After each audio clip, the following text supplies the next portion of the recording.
The internet today, it just feels like a different beast than even, say, a few years back. Oh, definitely. It's so dynamic, constantly shifting. Yeah, and there's just this flood of information coming at you daily. It's hard to keep track. It really is. So how do you cut through that noise? Well, that's exactly what we're trying to do today. We're going deep on 10 key trends. These aren't just, buzzwords. They're actually reshaping the internet right now. Exactly. We've kind of waded through it all to pull out what we think are the 10 biggest forces at play. Consider this your quick guide to the really critical shifts happening online. Absolutely. Forget minor tweaks. These are pretty fundamental. We're talking about things like the hold short-form video has on us. Right. And the explosion of AI-generated content, what that actually means. And how social media is turning into, well, basically a giant online mall.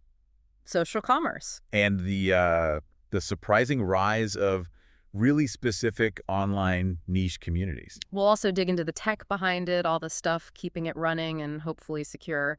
Things like edge computing.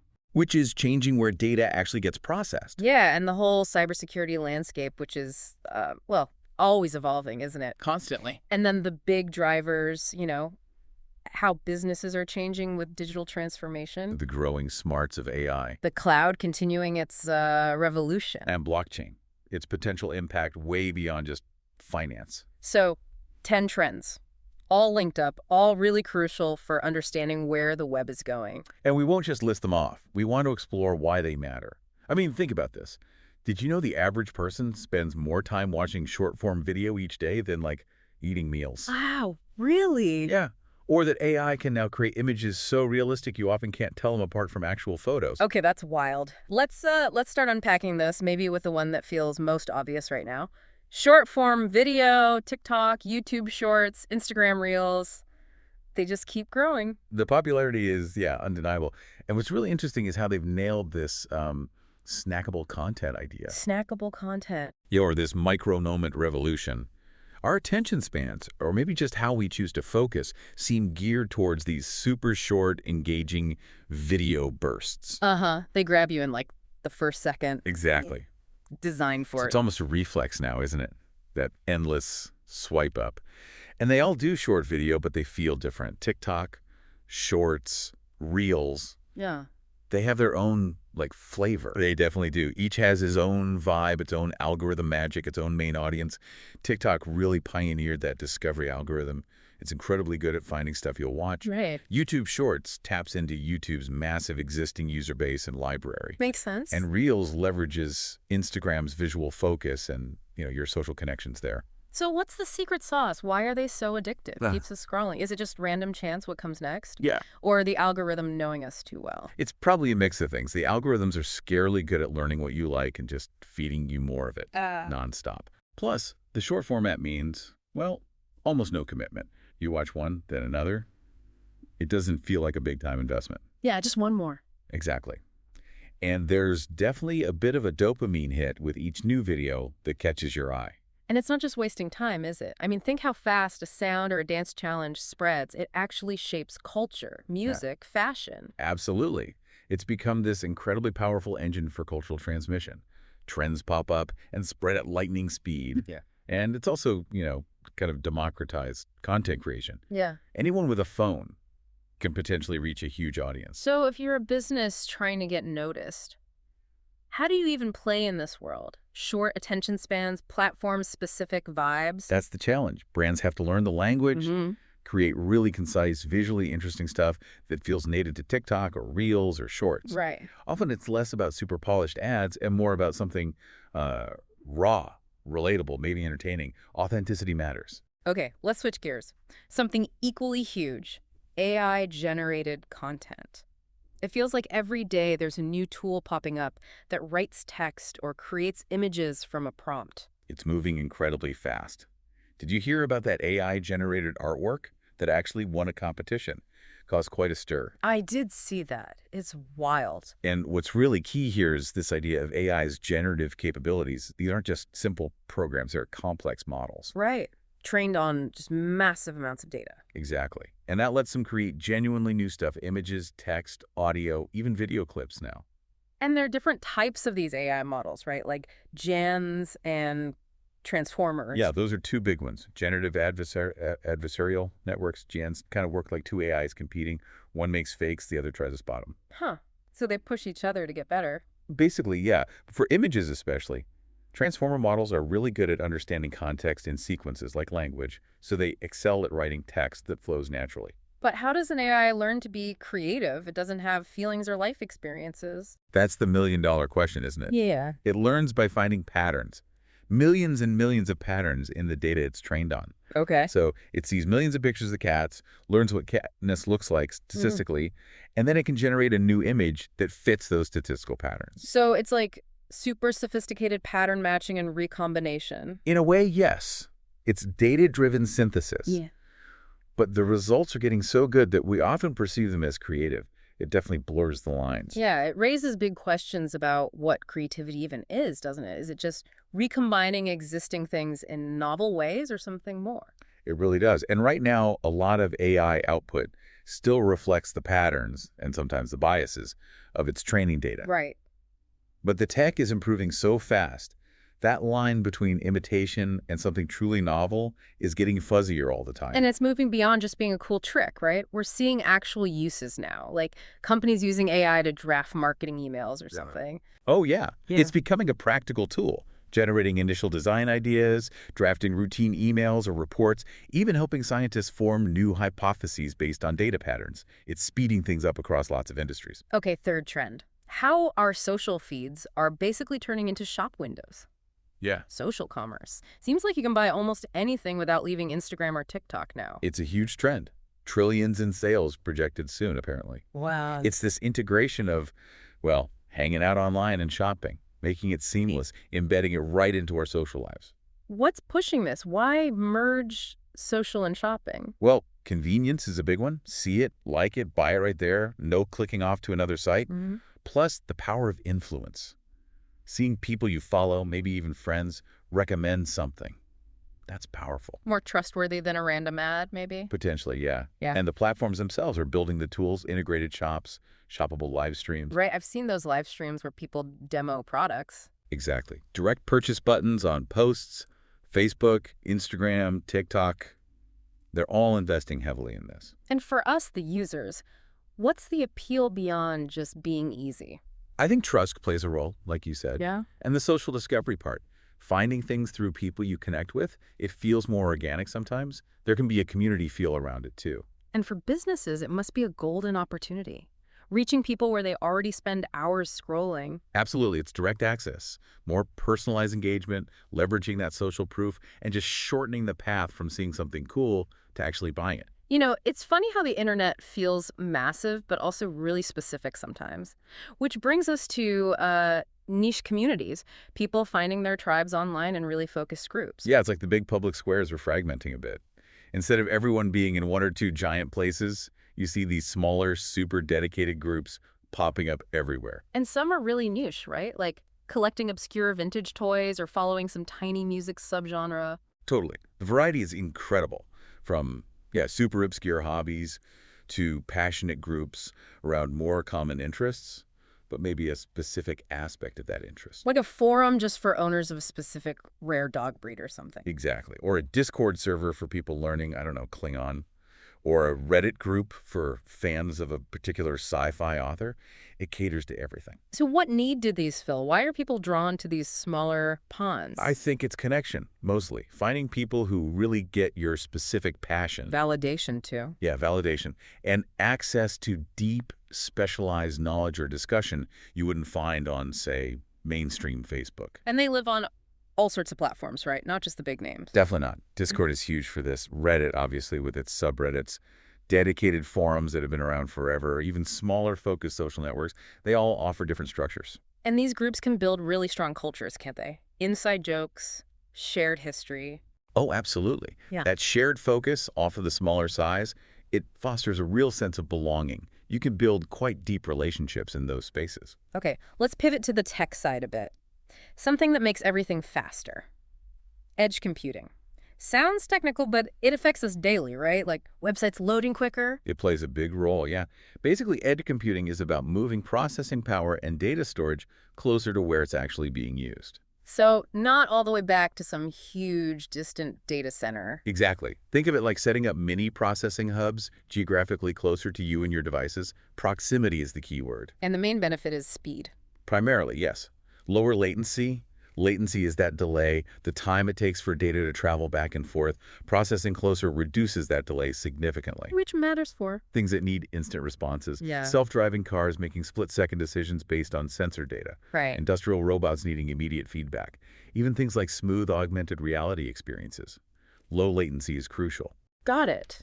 And does it also help with just the sheer amount of data flying around? It does. You can filter and process some data right at the edge, locally, so maybe only the important summaries or alerts get sent back to the main cloud. Ah, so it saves bandwidth. Saves bandwidth, can reduce data transmission costs. Yeah. Does it make things more reliable too? Like, if the main internet connection hiccups, can the local stuff keep running? In many cases, yes. Yeah. It adds resilience. A smart factory, for example, might need its critical machines to keep operating, even if the link to the central cloud is down for a bit. Edge processing allows for that. Okay. Impossible to talk internet without talking cybersecurity. It feels like every day there's another breach, another threat. It's a constant battle, unfortunately. And the costs are staggering, trillions of dollars projected annually from cybercrime soon. Yeah, it's grim. And with so much of our lives, our economy, our infrastructure online, protecting it is just paramount. The threats keep getting more sophisticated. And there are so many different types of threats too. Malware, phishing, ransomware. Yeah. It's hard to keep straight. Those are definitely the big categories. Malware covers things like viruses and worms, designed to harm systems. Phishing uses deception to trick people into giving up info. Right, those fake emails or texts. Exactly. Ransomware locks up your data and demands payment. DDoS attacks flood servers to knock services offline. Uh-huh.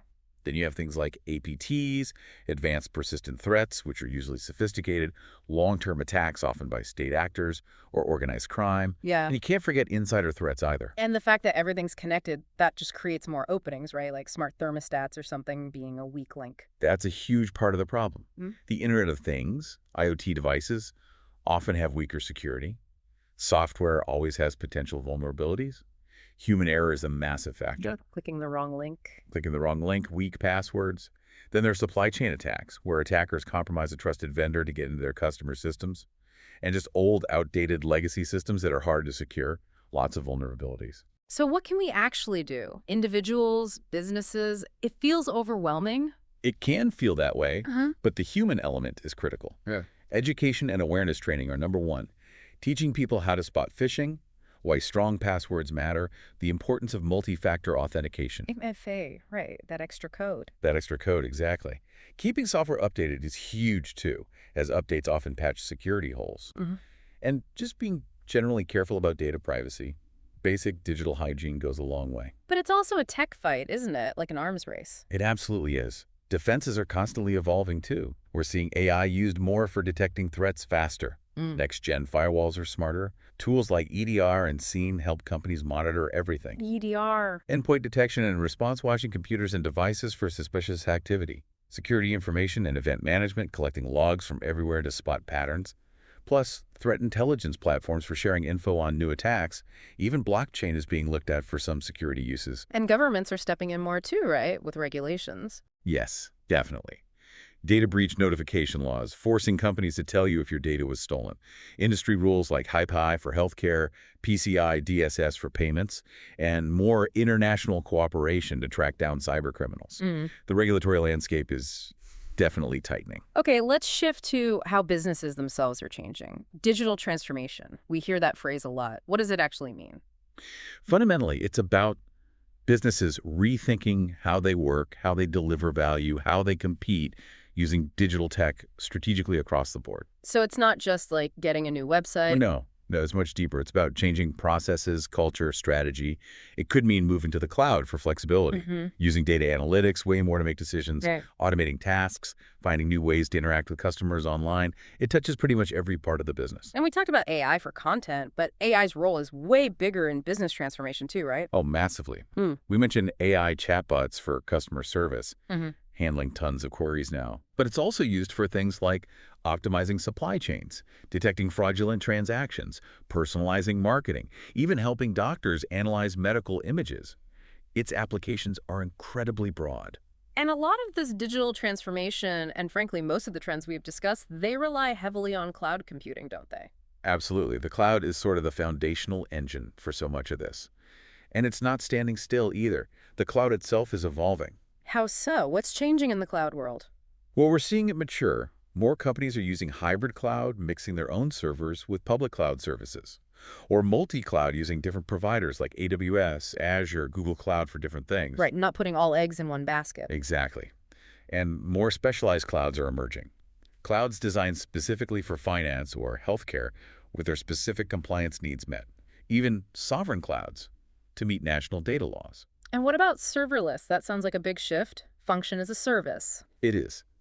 Serverless or FaaS lets developers run code without worrying about managing the underlying servers at all. The cloud provider handles it. So you just upload your function, and it runs when needed. Pretty much. It's often event-driven runs in response to something happening. Yeah. It's highly scalable and can be very cost-effective because you often only pay for the exact compute time you use. And AI and machine learning are all tangled up with the cloud now, too. Deeply integrated. The major cloud platforms are where most AI development and deployment happens now. They offer the specialized hardware needed, like GPUs. Right, the graphics cards. Yeah, and TPUs. Plus, pre-built AI services for things like understanding language or recognizing images. They make powerful AI tools much more accessible. It's interesting you mentioned edge computing earlier. They sound like opposites, edge being closed, cloud being central, but they work together. Yeah, it's really a symbiotic relationship. Edge handles the immediate local processing, where low latency is key. The cloud provides the massive storage, the heavy-duty analytics, the central management. So edge filters and reacts quickly, cloud does the big picture stuff. That's a good way to put it. They complement each other. And looking even further ahead for cloud, what's on the horizon? Well, things get pretty sci-fi. People are exploring integrating quantum computing capabilities into the cloud for solving really complex problems. And neuromorphic computing chips, designed more like the human brain, could massively accelerate AI. Still early days, but very exciting potential. Okay, final trend, blockchain. Often linked just with crypto, but you mentioned its potential is broader, like tracking packages. That's right. Cryptocurrencies like Bitcoin were the first big use case, but the underlying technology, blockchain, has features that are useful elsewhere. What are those core features again? Immutability, once data is recorded, it's extremely hard to change. Transparency records are often visible to participants, decentralization, no single point of control, and consensus rules for how new data gets verified and added. Okay, so beyond crypto, where is that useful? Finance still. Definitely still in finance. We're seeing the rise of decentralized finance trying to rebuild financial services without intermediaries. Also, potential for faster, cheaper international payments. Tokenizing assets like real estate. Tokenizing, like representing a real thing digitally on the blockchain. Exactly. And managing digital identity more securely, giving users more control. And the supply chain example you mentioned, tracking goods. Yes, that's a big one. Because blockchain provides that unchangeable, transparent record.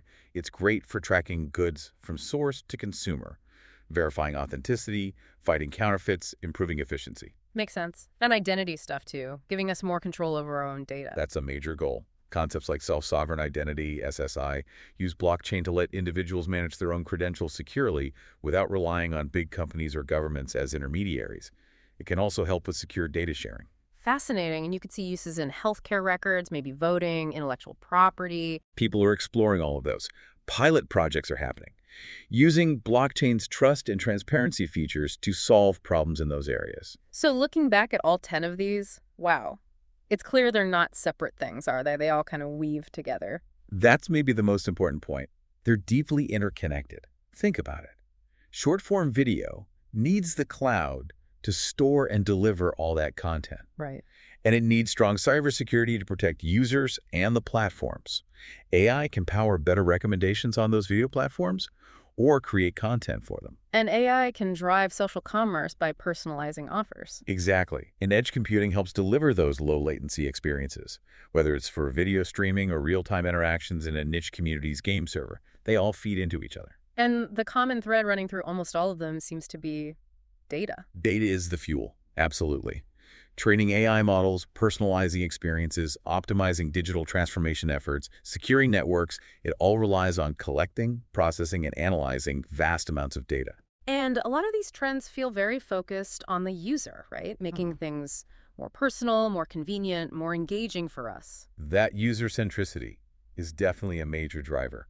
The internet is increasingly tailored to individual preferences and needs. But none of it works without that foundation, does it? The cloud, the edge, the cybersecurity, that underlying infrastructure has to be solid and scalable. Precisely. That robust, secure, scalable infrastructure is what enables all these other innovations to actually happen and to reach us reliably.